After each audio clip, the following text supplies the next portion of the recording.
भारत में handmade paper का इतिहास करीब 500 साल पुराना है।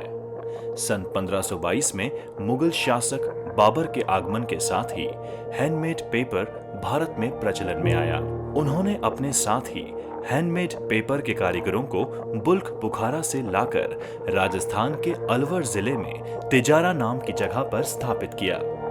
इसके बाद 16वीं शताब्दी में अकबर के शासनकाल में उन्हें तिजारा से जयपुर लाया गया। इसके बाद सन 1728 में महाराजा जयसिंह के आदेश पर इन कारीगरों को जयपुर के पास सांगानेर में पुनः स्थापित किया गया। इन्हीं परिवारों को बाद में कागजी परिवार के नाम से जाना जाने लगा। करीब 100 वर्षों से कागजी परिवार हैंडमेड पेपर बनाता आ रहा है, परंतु कागजी इंडस्ट्रीज का मूल अस्तित्व सन 1964 में जनाब रफीक कागजी द्वारा सामने आया। मैं मोहम्मद रफ़ीक कागजी सन ऑफ अल्लाह बख्श। ये काम हमने 1964 से फैक्ट्री लगा के काम शुरू किया। उसके पहले मेरे फादर 1930 से कागज़ बनाते आए और हम कागज़ बनाते बनाते जो है ये जुडिशल पेपर बनाया करते थे पहले, जो कि राजघराने में इनमें सप्लाई होता था, जिसके स्टाम्प होते थे। और ये जो करते करते जब उसमें इतना प्रोडक्शन नहीं मिलता था, उस वजह से हमने ये फैक्ट्री चालू की। तो 1964 से शुरू करते करते इसको जो है हमने आगे बढ़ाते गए। पहले ग्रीटिंग्स कार्ड का, वेडिंग कार्ड्स का और फाइल कवर्स का ये काम शुरू किया। 91 से हमने एक्सपोर्ट करना शुरू किया, जो कि यूरोप, USA, जापान और कई कंट्रियां, जो डेवलप कंट्री जो गिफ्ट का लेन देन आपस में करते हैं लोग, उन जगह काफ़ी पॉपुलर हुआ। और आज हम इतने तरह के बनाते हैं, कम से कम 100-200 टाइप के अलग अलग टाइप के प्रोडक्शन कर रहे हैं, जो कि हमारी फैक्ट्री तैयार करके एक्सपोर्ट करती है। आज करीब 53 साल बाद कागजी इंडस्ट्रीज सबसे बड़ी हैंडमेड पेपर इंडस्ट्री बनकर सामने आई है, जो कि न केवल भारत में बल्कि विदेशों में भी अपनी इस कला के दम पर जाना माना नाम है। आज भारत के विभिन्न क्षेत्रों से टेक्सटाइल ट्रेनी इनके पास प्रशिक्षण लेने आते हैं। आप लोगों को ये जानकर आश्चर्य होगा कि हैंडमेड पेपर का निर्माण पेड़ काटकर नहीं बल्कि सूती कपड़ों की कतरनों द्वारा किया जाता है। इसी प्रक्रिया का पहला चरण होजरी चेकिंग है।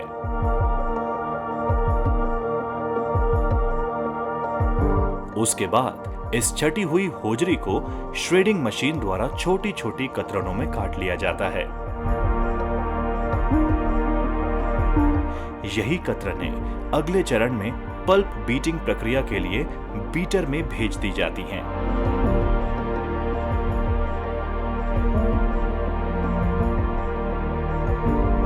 बीटिंग के बाद पेपर बनाने की असल प्रक्रिया शुरू की जाती है। इसके बाद तैयार कागजों को एक के ऊपर एक रखकर कंप्रेसर मशीन पर लगाया जाता है। ये मशीन इन पेपर्स को दबाकर इनमें से अतिरिक्त पानी निकाल देती है। कंप्रेसर से निकालने के बाद पेपर को अलग किया जाता है। आजकल ये प्रक्रिया आधुनिक मशीनों की मदद से भी संभव है, जिसका उपयोग कागजी इंडस्ट्रीज द्वारा भी किया जा रहा है। उसके बाद पेपर को ड्राइंग प्रोसेस के लिए ड्राइंग एरिया में भेज दिया जाता है।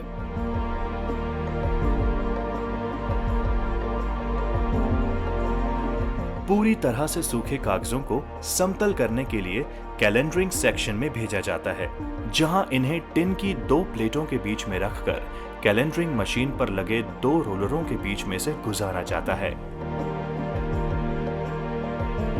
समतल हुए कागज को कटिंग मशीन पर भेजकर विभिन्न आकारों में काट लिया जाता है।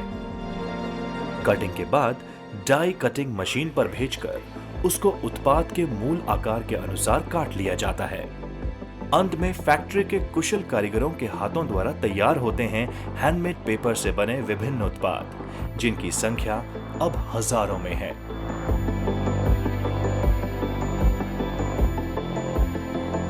तैयार उत्पादों को शोरूम में खूबसूरती से डिस्प्ले किया जाता है, जहां से ग्राहक अपनी पसंद और जरूरत के मुताबिक उन्हें खरीदता है।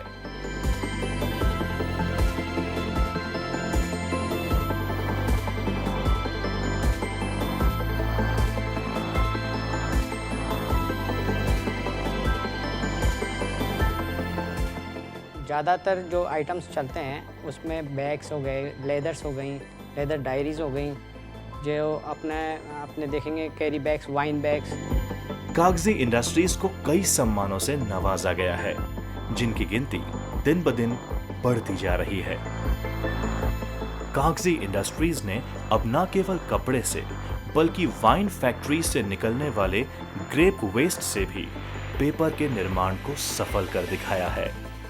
हमारे फादर और ग्रैंडफादर से हमने जो शिक्षा मिली उसको हमने कंटिन्यू करते हुए ग्रेप पेपर को इजाद किया। जो वाइन बनाते हैं उसका जो वेस्ट ख़राब हो जाता है, जैसे ग्रेप का जो बुरादा है, उसको हमने काम में लेने की सोची और उसको आज हमने इतना मतलब बढ़िया पेपर बनाया है जो कि